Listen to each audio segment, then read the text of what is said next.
Hi friends, welcome back to my channel. మా friend వాళ్ళ ఇంటికి వెళ్ళానండి. తను వాంపులుసు చేస్తున్నారు. అది నాకు చాలా బాగా నచ్చింది. అది మీకు కూడా చూపెడదామనేసి ఈ వీడియో తీశాను.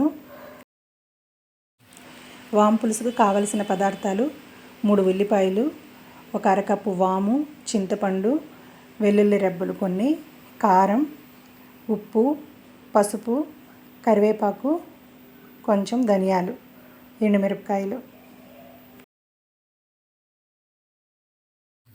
ఇప్పుడు వాతావరణం వర్షాలు ఎక్కువగా పడి జ్వరము, జలుబులు ఎక్కువగా ఉన్నాయి కదండి. వాటికి బాగా పనిచేస్తుందండి ఈ వాంపులుసు.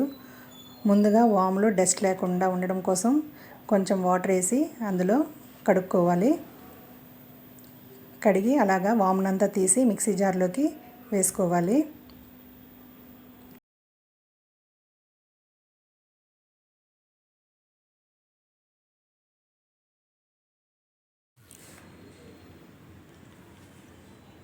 మెత్తగా పేస్ట్ చేసుకోవాలండి. ఇందులో కొంచెం ధనియాలు, ఉల్లిపాయ ముక్కలు కూడా వేసి మెత్తగా పేస్ట్ చేయాలి.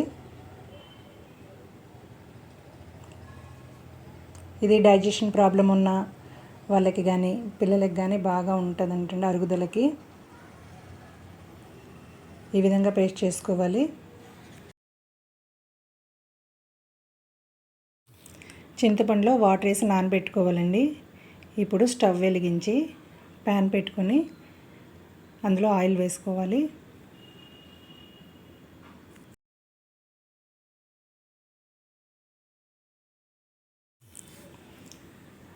ఆయిల్ వేడైన తర్వాత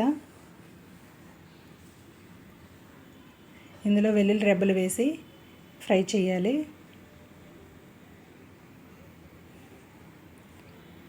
కొంచెం జీలకర్ర, ఎండుమిరపకాయలు వేసి ఫ్రై చేయాలి.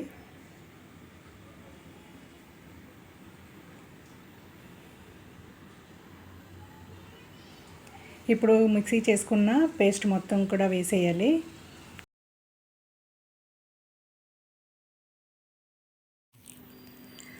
వాము ఆరోగ్యానికి మంచిదని మనకు అందరికీ తెలుసు కదండి. ఇది బాలింతలకి భోజనంలో కలిపి పెడతారంట, చాలా మంచిదనేసి.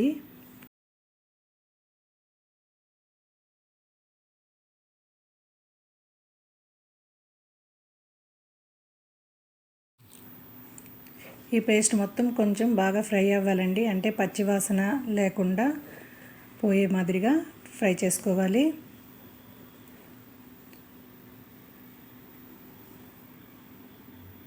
ఇప్పుడు ఇందులో టేస్ట్కి సరిపడా సాల్టు, చిన్న చిటికెడు పసుపు, కారం వేసి బాగా మిక్స్ చేయాలి. చింతపండు నానబెట్టుకున్నాం కదండి, అది అంతా కూడా బాగా కలిపి వాటర్ మాత్రం వేయాలి.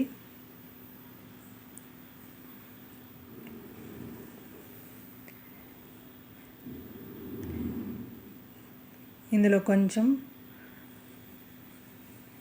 వాటర్ వేసి మూత పెట్టి కొంతసేపు మరగనివ్వాలి. తను చిన్న బెల్లం యాడ్ చేశారు టేస్ట్ కోసం. కొంతసేపు మూత పెట్టి మరగనివ్వాలి. అడుగు పట్టకుండా చూసుకోవాలండి. వావ్, చూడండి ఎంత కలర్ఫుల్గా కనిపిస్తుందో. స్మెల్ అయితే అదిరిపోయిందండి. టేస్ట్ కూడా చాలా బాగుంది. ఇది ఆరోగ్యానికి కూడా చాలా మంచిది. ట్రై చేసి చూడండి. ఈ వీడియో కనుక నచ్చినట్లయితే లైక్ చేయండి, షేర్ చేయండి, సబ్స్క్రైబ్ చేయడం మర్చిపోకండి. Thank you so much.